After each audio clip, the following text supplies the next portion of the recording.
Ladies and gentlemen, could I please kindly ask you to take your seats?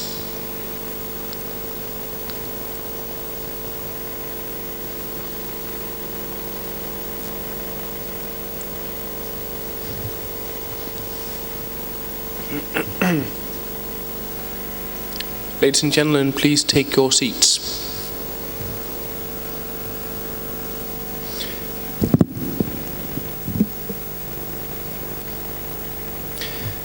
Well, ladies and gentlemen, it gives me, as the conference chairman of this European conference here in Tarragona, it's a great pleasure for me to be able to introduce one of our keynote speakers here today from the Union for the Mediterranean, Deputy Secretary General Cecilia Attard-Pirotta. Ambassador, please give her a big round of applause. For our topic today is new dynamics in the Euro-Mediterranean region.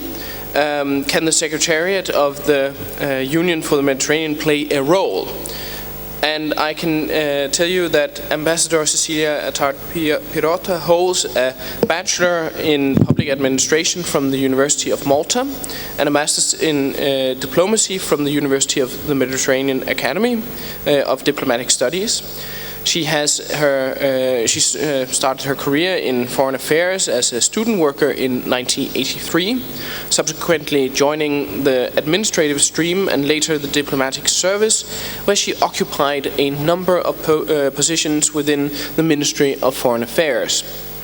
After being responsible for a number of bilateral desks, she covered the CSCE process in Vienna and subsequently the Mediterranean-related fora.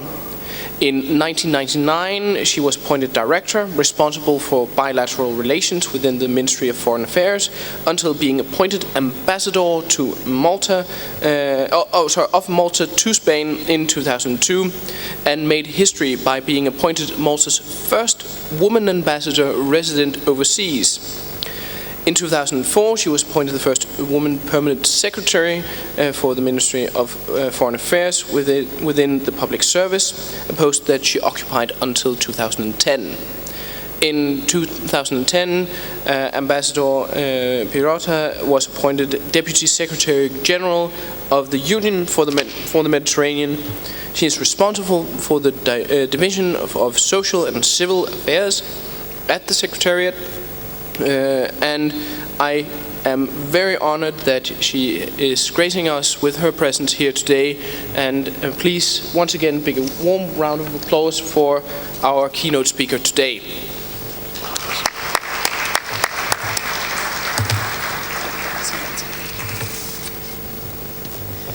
Well, good afternoon, everybody. It's indeed a pleasure to be here.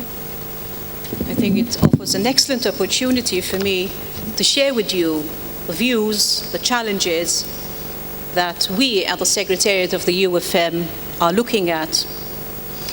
And I do thank the organizers of JCI for extending this invitation to the Secretariat to be here today. I do not have a prepared speech, so I hope this way we can be a bit more flexible with the timing. What I will do is divide my presentation in four.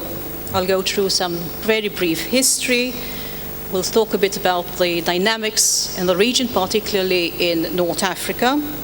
We'll also talk about the focuses of the Secretariat and, of course, how the Secretariat will function vis-à-vis the financing of its projects.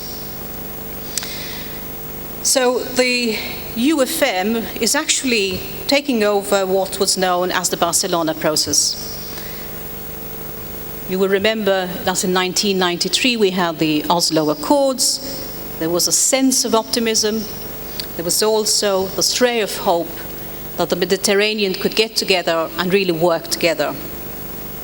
And this is why in 1995 we saw the launching of the Euromed process known as the Barcelona process. Initially, the process was meant to be a bilateral process, so you had a number of countries from the north and the south of the Mediterranean, including obviously the members of the European Union, which would meet. But the idea was for members from the southern Mediterranean to actually move ahead with the association agreements with the European Union. When it came to the progress on these agreements, I think we can say that in some instances these worked very well. For example, we can mention Morocco, which has had steady progress vis-à-vis its association agreement with the European Union, so much so that today it has the advanced status with the European Union. Others worked so-and-so, but other association agreements never really took off the ground.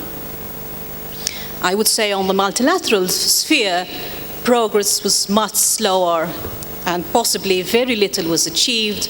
When we see that the European Charter for Peace and Stability was never achieved, the free trade zone was never achieved. We had a lot of political talk, we had a lot of optimism, but very, very little tangible results. You will remember 9/11, 2001, where I would say new surroundings were created then. And I think there was this, once again, this focus on the need to deal a bit more closely and a bit more tangibly with the Mediterranean. I would say 2004 was also another important landmark, because there we saw one of the largest enlargements within the European Union, which meant that the EU had new neighbors, the most important of which were also its southern neighbors, because of course we had been looking at the east since the beginning of the 90s. A number of action plans were put in place then. Important to keep in mind that these were based on the requests and the needs of the specific countries. We had a number of ministerial meetings which were created through this Barcelona process. There was a lot of expectations, but again, I think we had very little concrete action to talk about. 2007, we had the launching of the idea of the Union for the Mediterranean. It was a French proposal. Keep in mind the use of the word of rather than for, because I will explain to you how the concept changed as negotiations proceeded. So 2007, we had the French president who came up with this initiative of creating a Mediterranean Union. The idea was to have a union which would be based on the EU model, and it would be made up only of the coastal countries around the Mediterranean. And it was the initial idea was to have this separate from the Barcelona process, which of course included all the EU countries, i.e. even those countries which had no border with the Mediterranean. The idea was, and still is, to set aside the political problems and move ahead with a practical vision, with projects which would, at the end of the day, make a difference to the lives of people in the region. The idea was also to exclude the European Union from this process.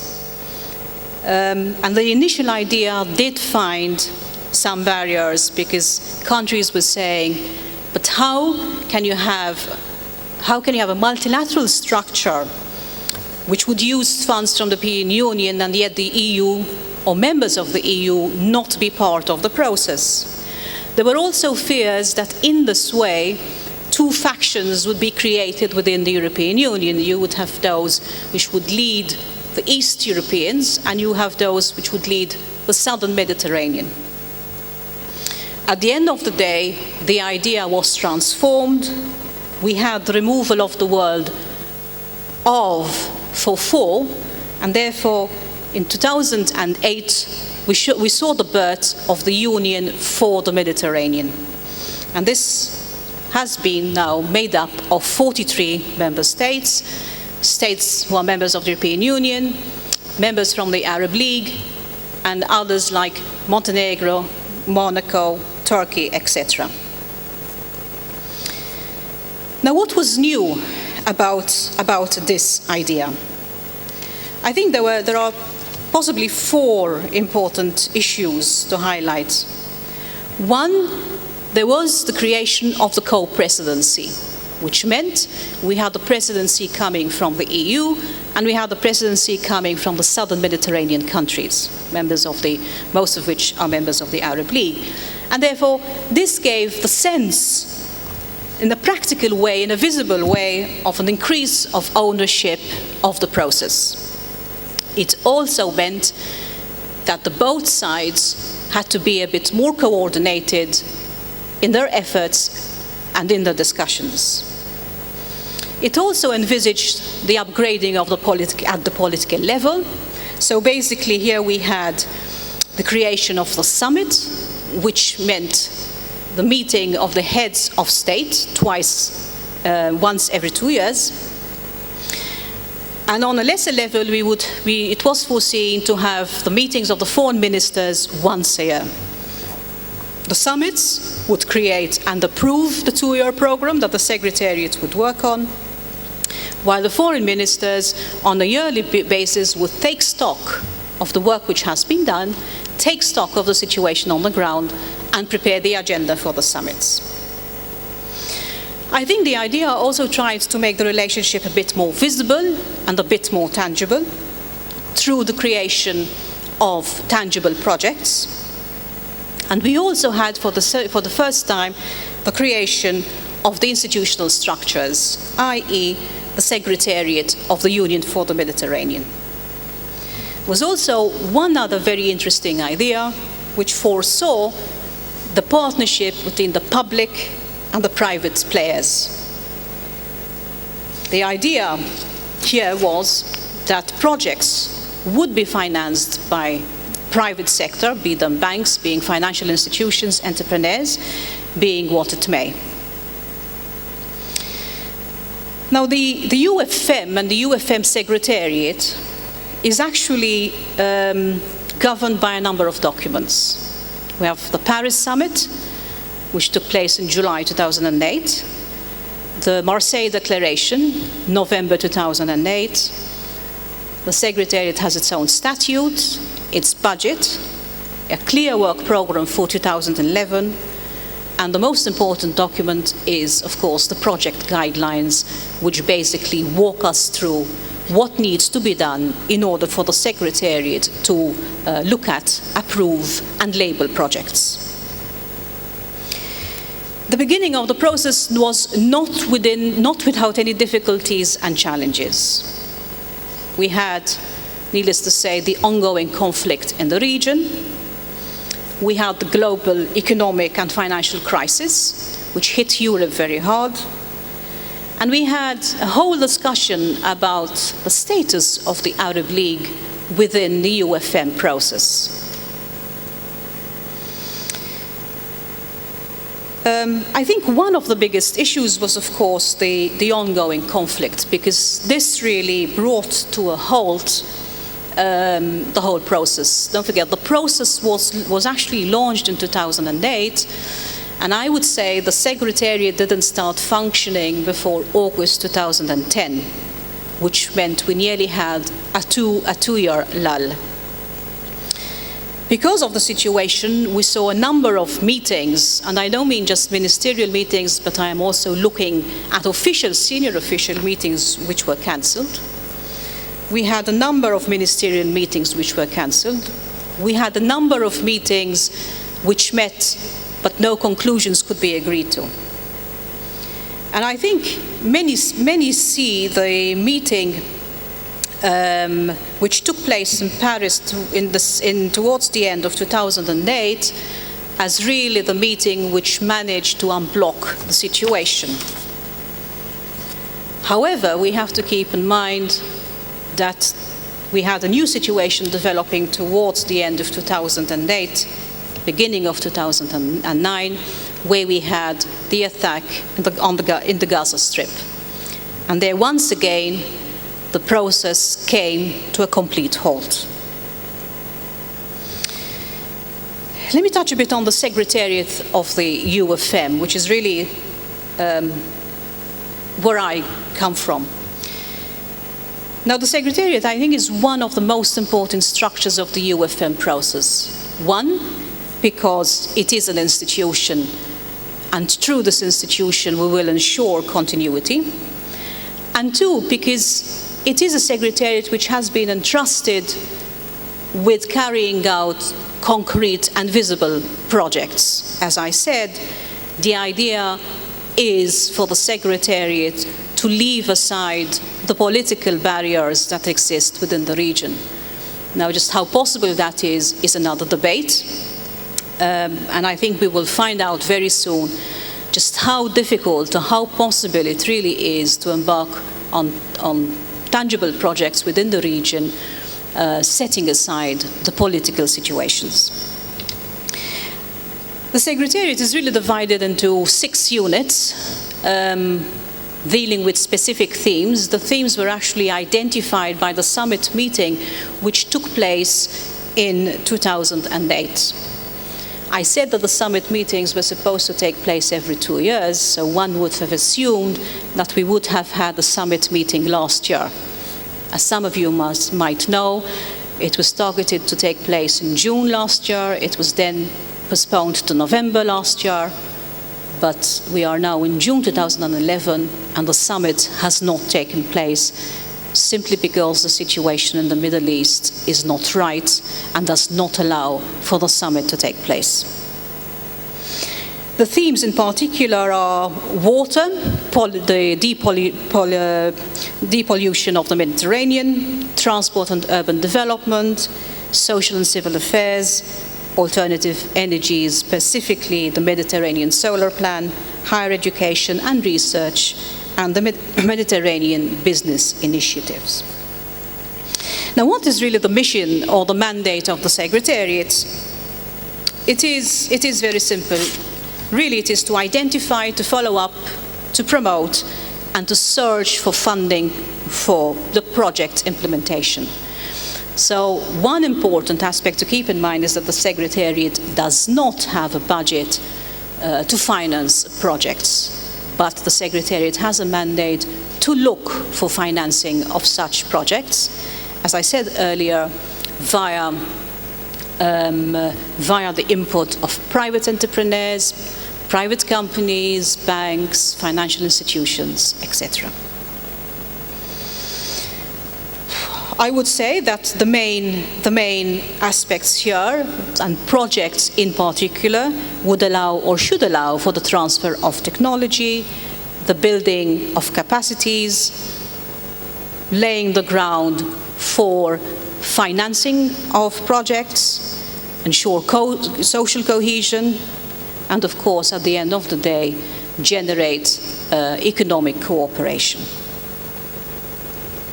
Now, getting the funding for the projects, I would say, is probably one of the major challenges of the Secretariat.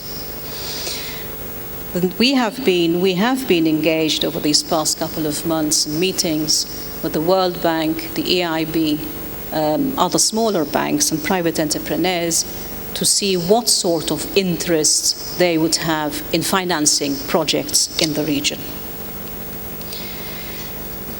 The philosophy of having the private entrepreneur involved is that at the end of the day, the private sector carries out its business irrespective of the political situation in the region. And therefore it is thought that they can indeed form partnerships and proceed with concrete projects.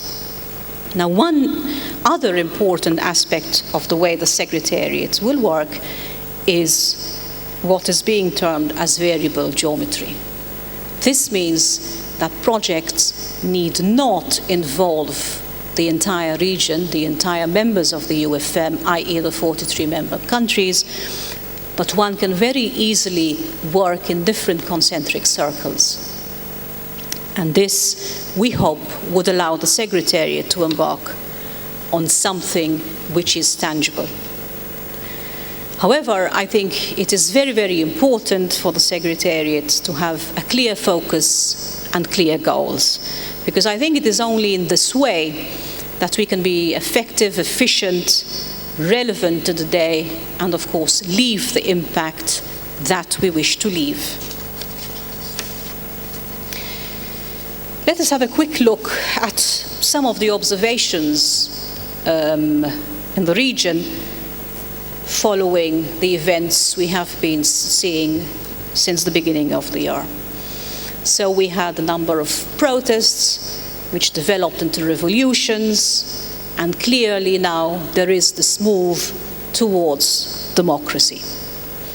The importance of the role of civil society in all this, the importance of the media in all this.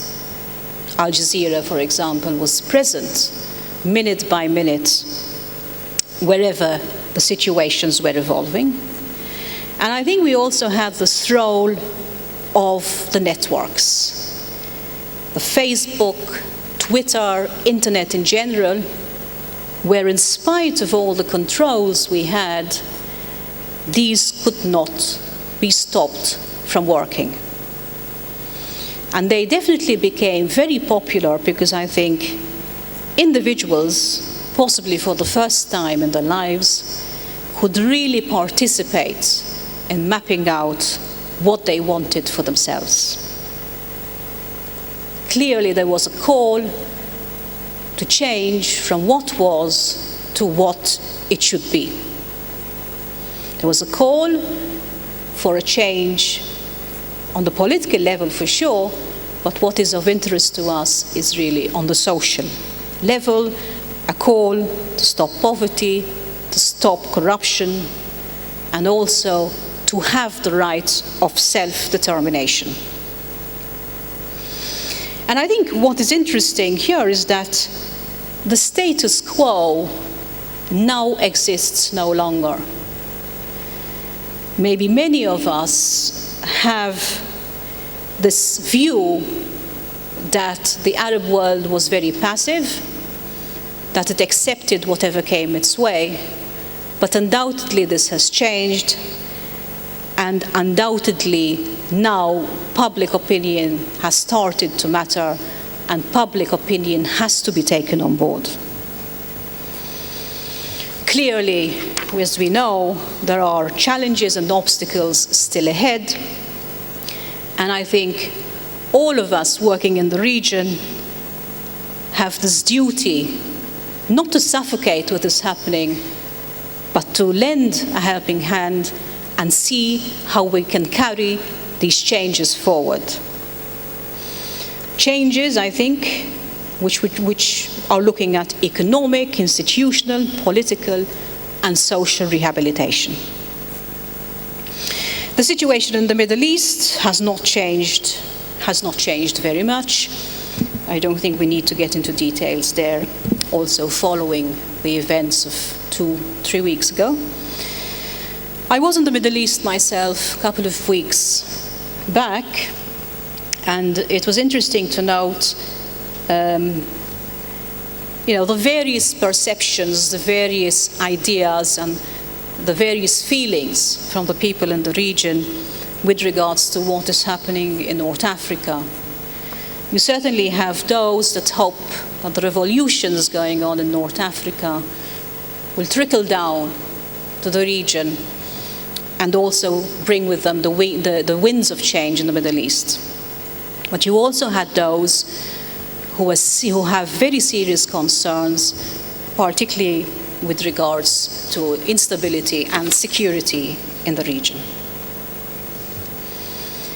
One important thing to remember about the Eurpean process is that the fact that it is meeting, the fact that senior officials meet every month. We haven't managed to get the heads of government to meet for quite some time, as I said, and the foreign ministers. But keep in mind that a number of these countries around the table do not even have diplomatic relations between them.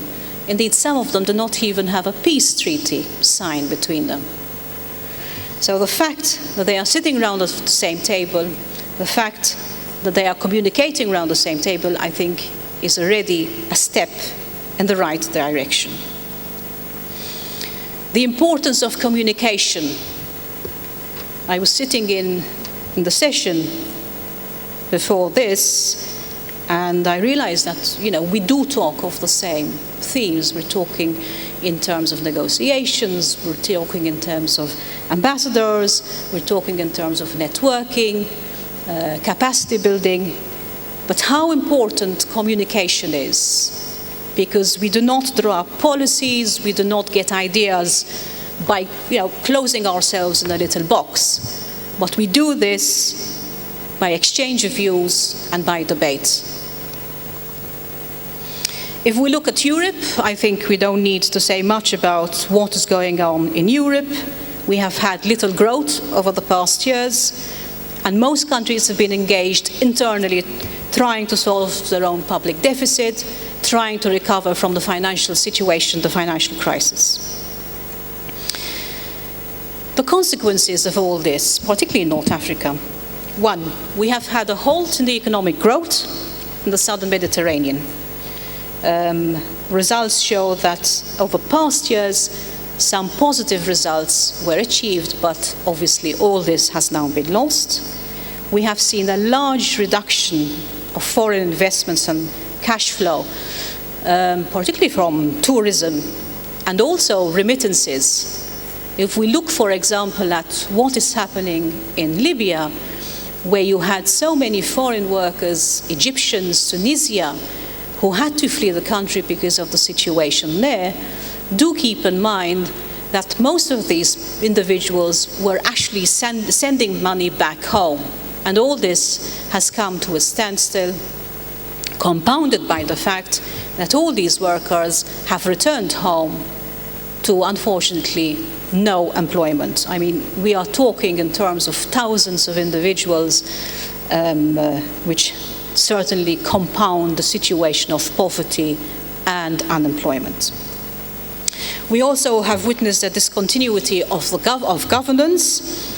I think both the government and the political institutions exist or existed no more. We have to see we have to wait and see how things will develop.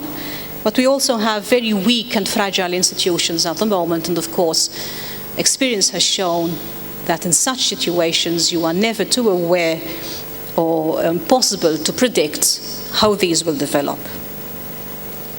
No matter what, as a Secretariat, as a Eurpean process in general, I think we have to do our utmost to turn the region into success.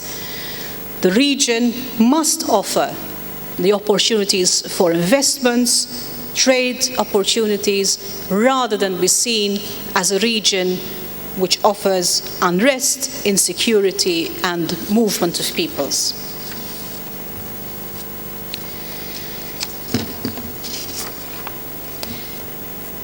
What should be the role of the Secretariat? I've mentioned some of these earlier on, but I will try and go into a bit more detail here. Basically, we need to look at good governance. We need to build good governance. We need to have the institutional building. We need to ensure that there is accountability, right? The fight against corruption, the illegal capital flows, etc. Increase in international trade and investments, which means leading to economic growth, which means the creation of jobs. The transfer of technologies,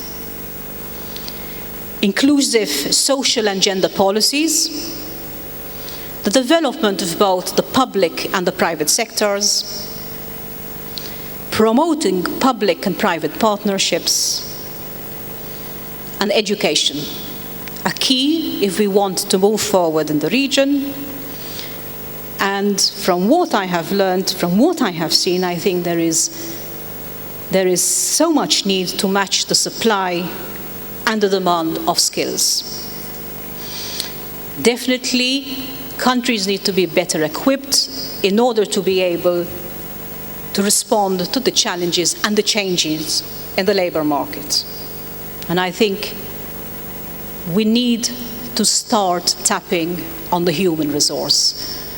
We talk about these countries, about the riches they have in oil, the riches they have in gas, but unfortunately we speak very little of one of the most important resources, which is the people resource.